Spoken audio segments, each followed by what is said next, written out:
آپ کو یاد ہوگا یہ عورت وہ تھی جو ماں ہونے کے باوجود منڈیوں میں بک جاتی تھی. تاریخ پڑھی ہوگی، علماء سے سنا ہوگا. یہ عورت وہ تھی جس سے 10 مرد شادیاں کر لیتے تھے. ذلت اور رسوائی کی پستیوں میں گری پڑی تھی. یہ عورت وہ تھی کہ جس کو مرد بساتے بھی نہیں تھے، طلاق بھی نہیں دیتے تھے. یہ عورت وہ تھی جس سے نہ باپ منہ لگاتا تھا، نہ بھائی منہ لگاتا تھا، نہ شوہر قریب کرتا تھا، نہ بیٹا عزت دیتا تھا. یہ عورت وہ تھی. لوگ اپنے اونٹ اور خچر تو پالتے تھے، مگر ہر وقت کی خدمت کرنے والی عورت کو نہ کھانا دیا جاتا تھا، نہ لباس دیا جاتا تھا. کبھی بیٹھ کے سوچا ہے کہ وہی عورت آج اس مقام پہ پہنچی ہے کہ زندہ سے پھر بھی بندے کو نفع کی امید ہوتی ہے. بھئی چلو زندہ پہ بندہ کام آئے تو وہ اگلا بندہ بھی کام آ سکتا ہے. یہ مرنے کے بعد کیا کام لینا، کیا دینا. وہی عورت ہے، شوہر اس کا ٹیلم کر رہا ہے، بیٹا اس کا ٹیلم کر رہا ہے. عورت وہی ہے، لیکن مرنے کے بعد بھی اس کی عزت قائم ہے، اس کی ویلیو قائم ہے، اس کا مقام قائم ہے.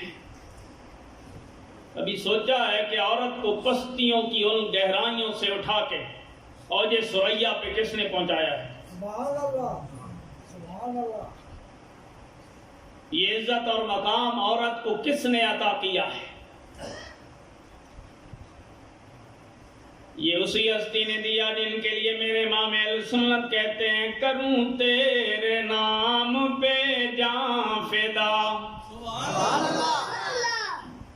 کروں تیرے نام پہ جاں فدا، نہ بس ایک جاں دو جہاں فدا، دو جہاں سے بھی نہیں جی بھرا، کروں کیا کروڑوں جہاں نہیں، کروں مدح اہل دول رضا، پڑے اس بلا میں میری بلا، میں گدا ہوں اپنے کریم کا، میرا دین پارے نہ نہیں. وہی عورت ہے، کوئی منہ نہیں لگاتا.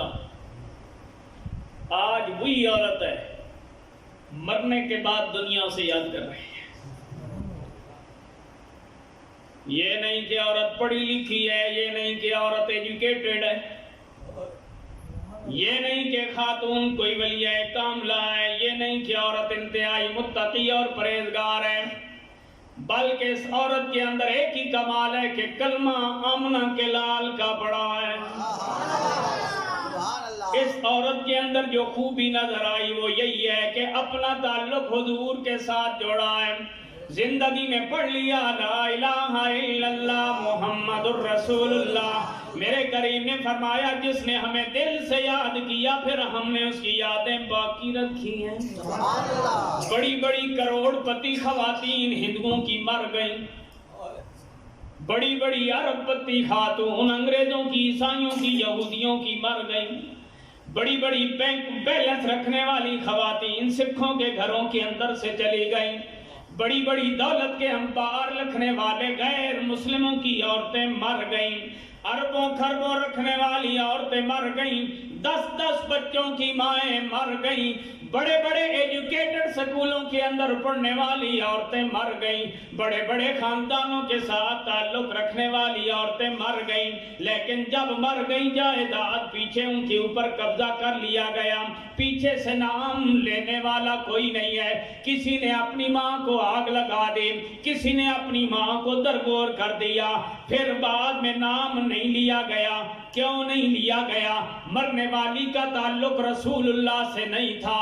جس عورت کا تعلق اللہ کے نبی کے ساتھ ہو گیا، حضور کا کلمہ جس خاتون نے دل و جان سے پڑھا، زندگی اہل ایمان کے گھر کے اندر گزار کے چلی گئی، وہ عورت جب دنیا سے گئی، مرنے کے بعد نہ اولاد بھولی، نہ خاوند بھولا، نہ بھائی بھولے، نہ رشتہ دار بھولے۔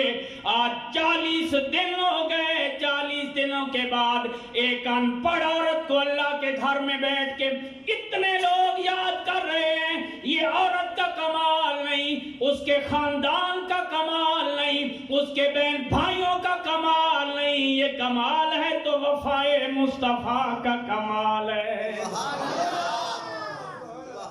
کروں تیرے نام پہ جان فدا، نہ بس ایک جان دو جہاں فدا، دو جہاں سے بھی نہیں جی بھرا، کروں کیا کروڑوں جہاں نہیں۔ آپ سامنے لوگ ہیں، دنیا اتنی مطلب پرست ہو گئی ہے، کسی کو چائے کی پیالی بھی پلانے لگتے ہیں نا تو منصوبہ سوچ کے رکھا ہوتا ہے، بھائی آج چائے کی پیالی پلائیں گے، کل اس سے اپنا کام نکلوائیں گے۔ کسی کی دعوت بھی کرتے ہیں، منصوبہ بندی پہلے کر کے رکھی ہوتی ہے کہ آج اس کو ڈنر میں انوائٹ کر رہے ہیں، شام کے کھانے میں بلا رہے ہیں، کھانے کی دعوت دے رہے ہیں، تعلق بنے گا، کل اس سے کام نکلوائیں گے۔ یہ دنیا کا ایک مزاج ہے، لیکن یہاں دیکھتے ہو مرنے والے سے تو کسی نے کچھ نہیں نہ لینا دینا۔ جو بندہ دنیا سے چلا گیا ہے اس سے اب کیا لینا دینا ہے؟ چلو شوہر کا تعلق رہا، بیٹے کا تعلق رہا، لیکن اتنے بندے اللہ کے گھر میں آئے، رب کا نام لیا، اللہ کا ذکر ہی کیا نا آپ نے، اللہ کا نام لیا، اللہ کے گھر میں لیا، اللہ کے گھر میں بیٹھ کے اللہ کو یاد کیا۔ کیوں کر رہے ہیں؟ اس لیے کر رہے ہیں اللہ کے گھر میں بیٹھ کے کوئی سبحان اللہ پڑھ رہا ہے، کوئی الحمدللہ پڑھ رہا ہے، کوئی اللہ اکبر پڑھ رہا ہے، کوئی کلمہ پڑھ رہا ہے، کوئی درود پاک پڑھ رہا ہے، کوئی استغفار کی تسبیحات پڑھ رہا ہے، کوئی قرآن مجید کی تلاوت کر رہا ہے۔ اللہ کے گھر کے اندر آ کے یہ سارا ذکر کیوں کیا جا رہا ہے؟ کیا رشتہ داری ہے تمہاری؟ کیا تعلق ہے تمہارا؟ کیا واسطہ ہے تمہارا؟ جس بندے سے پوچھو جواب دیتا ہے ہمارا ظاہری طور پہ تو کوئی تعلق نہیں، لیکن ایک تعلق ضرور ہے، جس نبی کا کلمہ اس عورت نے پڑھا اسی کا ہم نے پڑھا ہے۔ یہ رشتہ، یہ تعلق داری ہے، ایک نبی کے امتی ہیں، ایک نبی کا کلمہ پڑھنے والے ہیں، ایک نبی کے ساتھ انسان کا تعلق غلامی ہے، اس کا اجر یہ دیا جا رہا ہے۔ ہر بندہ اللہ کے گھر میں آ کے یاد کر رہا ہے۔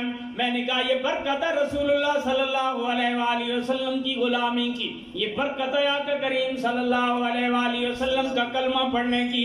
کلمہ پڑھنے کے بعد نہ ہندوؤں کی طرح آگ لگائی گئی، نہ عیسائیوں اور یہودیوں کی طرح ہمیں بھلا کے رکھ دیا گیا، نہ سکھوں کی طرح فراموش کر دیا گیا، بلکہ حضور کا کلمہ پڑھنے کے بعد اللہ نے اس کلمے کی برکت اور عزت یہ عطا فرمائی، مرنے کے بعد بھی ہمیں یاد رکھا جا رہا ہے۔ تو یہ برکت ہے لا الہ الا اللہ محمد رسول